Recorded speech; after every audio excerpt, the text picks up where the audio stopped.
Good morning, good evening, good afternoon, wherever you are in the world. This is John with Tommy's Top Picks here to bring you your weekly Pokemon market update. Here we go. Yeah, it's kind of boring actually, guys. Sorry. I'm sure some of you expected it. If you've been paying attention to the market, there's not a whole lot going on. But the positive news is that the little that is going on is going up, right? Except if you're trying to buy stuff, I guess that's kind of sad. Yeah, everything's just stable, waiting. We're very close to the release of Scarlet Violet. A lot of people are waiting for reprints that seem like maybe they're not happening this month. What? Yeah, so I guess let's just dig into it. I'll go through the numbers and then we'll have a little discussion. So Astral Radiance Booster Box up 4.89% to 128 from 122. Not really worth talking about, just 4%, but I figured I'd point out. Same with Battle Styles, 4.05% to 114 from 110. Again, slight upward movement, nice, but nothing too crazy. Evolving Skies has gone up 5.2% to 38.3 from 38.3. That's not a number. 383 from 365. That's pretty big spike. 5.2% is not bad. Not record breaking or shattering, but considering Evolving Skies has done nothing but go up for the past months, 2 months, 3 months, 2 months. Yeah, it's just another piece of heat on the market. So hopefully you have your Evolving Skies locked away and able to sell it into the hype. Although I'm not sure if this is hype or just regular attrition of the market, being that there's just no supply of anything anymore right now. Moving on down, we get down to Evolving Skies Booster Box, up 5.76% to 2,350 from 2,221. Again, same thing, 2 months of just nothing but upward movement, and away it goes, continues to climb. Same with Fusion Strike Booster Box. This one jumped 11.88% to $89.95, which is huge. $100 jump from $799.95. Yeah, I don't know if any of this comes down anytime soon, because like I said, distribution has not a thing. We've been looking. We have been looking. Tommy and I finally got access to some distribution channels, and it is not promising for the Pokemon world. It is very hard to come by much of anything but maybe like 10s and battle boxes and stuff. So anyways, if you want us to carry that stuff and you'd like to buy a box opening or something, feel free to leave a comment and let me know, or join the Patreon and let me know directly that way, because that will allow us to know what we should buy for the shop. But yeah, speaking of the shop, look below. There's a link to our TCG Player shop. We are selling all sorts of stuff. I think we might actually be sold out of Pokemon singles. We had Pokemon singles for a while, but I think all the good ones got sold.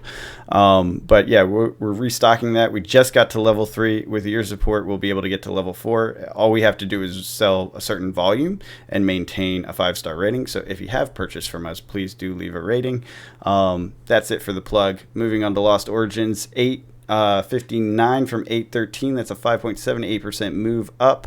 Lost Origins, I was expecting to get a reprint. I don't know that it's gonna happen. I have no idea what's going on with Pokemon. Why can't they get product to people? What is happening? Did their printer burn down? Or maybe they're just pumping hard into Scarlet Violet. I think they just see demand is so high, they're like, oh, we better print a ton. I don't know. We'll find out soon enough. It will be released soon. Speaking of the Discord, by the way, another quick plug. We did mention in our deals channel a purchase of Scarlet Violet that was at an incredible price of like $104, and that was to the door. So that was not additional charges on top of that. And as you can see now, I think it's at $128. So if you bought a case of that or whatever, you made a major steal there. It was good. It was good. Both Tommy and I took advantage of it. It was a pre-order, which I know if you listen to us a lot, we don't do that often. But this one seemed too good to pass up, so both of us did it. We fully expect to receive it. It was a very early pre-order, so assuming things get sold out, which it sounds like there's rumor, 60% allocations on what people are ordering of Scarlet Violet, pretty heavily across the board. So if that happens, we do assume we'll still get it because it was such an early thing. So Again, if you want to join us on the Discord, check out our Patreon below, and that will be useful. Let's jump into the charts. Okay, nothing much to say about Sword and Shield 1, but that's not unusual. It hasn't done much for quite a while. Very little volatility there. Let's see, Rebel Clash. This one actually has been interesting. There's been some weird movement around it, but I'm not counting it as anything too interesting. We still have the premium intact for the cases. Darkness Ablaze, case premiums back up again above. We've seen this dance before. It's pretty cool. I'm kind of hoping we get a little dip on these prices. I might actually go ahead and pull the trigger on a Darkness Ablaze box or two, not case, because case is at a premium. Moving on to Vivid Voltage. Still haven't done anything with this. Still don't plan to do anything with this. This one seems fine. It's just kind of floating sideways, but I see no indication in the market that gives me an opportunity to buy, so I'm not very interested in Vivid Voltage. Battle Styles. This one's done some weird stuff, including like I guess weird volumes and such that have happened. If you look back at TCG player sales, I think that's nothing fancy. I think that's just people buying into a hyped market, a sold out market, etc. It is, I think, the cheapest box from the whole lineage, the era. So that's probably why the weird stuff is happening on it, because it's just the most accessible. I would not place major bets on this one at this point. Chilling Reign. Moving along at parity, not much happening there, although it is up fairly high. We'll see if that holds. Evolving Skies never stops, just climbing forever. We know that. Fusion Strike, we are seeing the premium climb on the cases. We did see this way back here in January. Interesting. Obviously, the box prices follow along. It did end up collapsing, give us a little bit of an arbitrage opportunity for a few months in between. Now we're seeing this climb again. Maybe when it drops back down, it might be worth buying a case. Question mark on that one. Big question mark. And that's all tied to whether or not we're going to see reprints. I don't think we'll see it on Fusion Strike. So considering it doesn't look like we're even getting a Lost Origin reprint at this point, I'm not expecting a Fusion Strike reprint. So I'm literally just looking at trying to take advantage of case arbitrage that ends up happening as supply drifts into different areas. Like basically people open cases, so there's an excess of supply in boxes, etc. So I might take advantage of that on Fusion Strike. I do kind of like that set. Sword and Shield 9. This is Brilliant Stars. It is chaos still, but the prices are really high, so I'm just going to avoid that because that one's too hard to make a good move personally. Astral Radiance. We have a little bit of a premium, but mostly just sticking in parity. I do like the flip between the different areas of, you either have parity or above or premium or arbitrage opportunity. That does entertain an opportunity when it dips below to just kind of get in on the case, wait for the boxes to rise above, and then take advantage of that on an individual box basis. I do tend to look at Pokemon as something buy a case, sell boxes. That's just the way I look at it.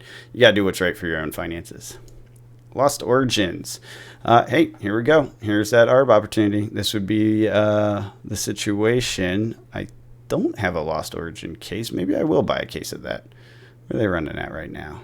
$8.59. That's pretty expensive, but that's not. And there's a chance of the reprint still. I don't know if it's going to happen. I don't trust it. I'm just going to wait. Patience always wins when it comes to capital.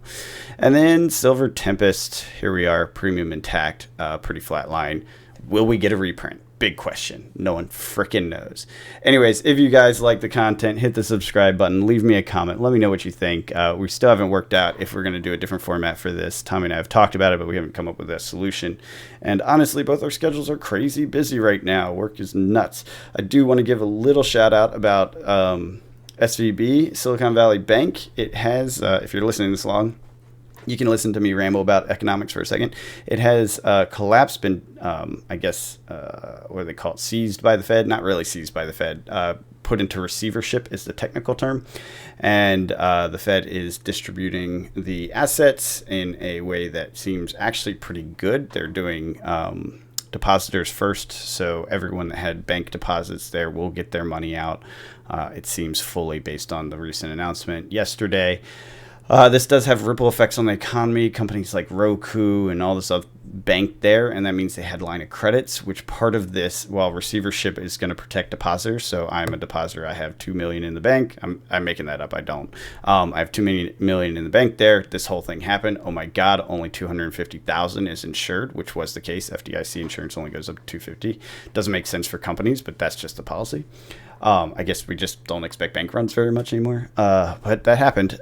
So what ends up happening is the rest of my money is in question. Well, the Fed has said it's not in question. You'll get your money. But if I'm a big company with that sort of thing, and I also take a line of credit or do some sort of other debt facility with SVB, well, guess what's going to get called? Those debt facilities to help fill the gap for the lack of capital from the run on the bank. So there's a chance companies that are banking with them also have debt that's owed, also have the responsibility to pay that debt immediately. It's probably a small portion of what they have deposited there, not necessarily. This is where it gets tricky and we don't know, but most likely. It sounds like the Fed's going to backstop it to try to calm markets down. The downside, this has already shaken other parts of the financial industry. Credit Suisse has credit default swaps, which you may remember from the '08 housing crisis having a key factor in there. Derivatives are dangerous. I've talked to you guys about this before. Derivatives are a huge part of the market, and they are a multiplying factor on whatever's happening in the industry or market that they're facing. In this case, it was financing, probably SVB somehow. I don't know fully the details. I don't think the details have actually come out yet. But it looks like it was impacted. They had their credit default swaps explode overnight. And essentially what that means is people don't trust that Credit Suisse will be able to honor those debts. And as a result, their stock price plummeted. Credit Suisse is a big bank that has ties to a lot of other banks. If that ends up having issues, it will cause further ripples into the broader world. And when that happens, we will see a banking crisis fully globally. I am hoping that doesn't happen. It looks like they have slowed it down and contained it, which is great. But this is Monday when I'm recording this. So we will find out by the end of the week, I imagine, where things lay. Sadly, it's not the only one. There's been a couple of regional banks I've seen that actually had to do emergency borrowing from the Fed, and borrowing from JP Morgan was one of the lenders to this one in particular. I think it was called First National. I could be wrong on that. Point being, this is a shaky moment for the economy. And these are the chances for things to crash. I do expect if it happens in collectibles, you will have an opportunity to buy at discounts. I don't know what that will look like. I don't know how much time that will be. It will probably not be that long. It will be a short blip. Because if we have a major crash, these things tend to resolve relatively quickly when it's big. It's the slow crashes, like we've talked about before, that are the most painful and difficult to navigate because you get these weird ups and downs and chopped to pieces, basically. At this point, if we do see a major crash out of this, I do expect a emergency action by the Fed, national bank, orgs and central banks nationally, internationally, which will end up causing this to be more of a V shape. If it doesn't work out that way because of chaos or unexpected consequences, which can happen, then you'll see a longer term downtrend, and that will eventually affect collectibles, because what happens is people that are suddenly unable to access their crypto, for example, which is something that's happening right now for US people, or unable to access certain banking because it gets seized by the Fed or shut down by FDIC, right? If all that ends up impacting people's literal liquid capital, then guess what they're going to go to next? They're going to sell their cards, and they'll sell them at a discount just to get cash. And when that happens, that's when things start to get a little hairy. The good news is cards, collectibles are pretty insulated from most of what's happening right now. Most of this is startup space, which is actually where I work for a living, so it's affecting my day job quite a bit.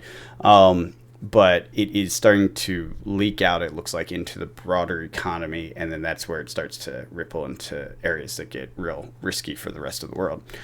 We'll see what happens. It feels like they got a handle on it as of today, but like I said, it's early. They just opened the bank today, a few hours ago. So far, so good? Question mark. We'll see by the end of the week. Yeah. So point being, enjoy the things you enjoy. Make sure you have capital on hand. Be very smart. Diversify your assets. Obviously, if you're holding more than 250,000 in a personal account, business accounts, I don't understand why that's the limit. It makes no sense because a business can't operate on like 1,000 accounts that are 250,000. It makes no sense. FDIC needs to update their policy. But point being that if you personally are holding 250,000 in a single account, or more than rather, you should not do more than, because when things like this happen, there's no guarantee that the Fed will assure that your deposits are there, right? And sometimes if the crash happens so fast, things shatter, different banks pull debt limits and stuff, and there isn't enough cash to cover you. You're going to get a haircut over that amount, right? So just be aware. I know that's like one of those, if I had that much money in the bank, it wouldn't be a problem because that's a lot of money. But at the same time, you want to protect your wealth and your assets. That's, I think, why some of us invest in things like collectibles, because they do tend to go up over time. It's a place that is non-depreciative as far as assets go. So anyways, I hope you guys are out there enjoying games. I hope you all are safe and your economic outlooks are good and promising. And I hope you're able to take care of your families and, do a good job at work and get your bonuses and whatever else it is that happens for you. I really do hope everyone's doing okay. These rocky times can be tough. And, the best thing you can do is look out for each other and, be kind to your neighbors, your friends, the people you meet. You never know what people are going through. So anyways, I hope you guys are having a good one, and I'll see you next time.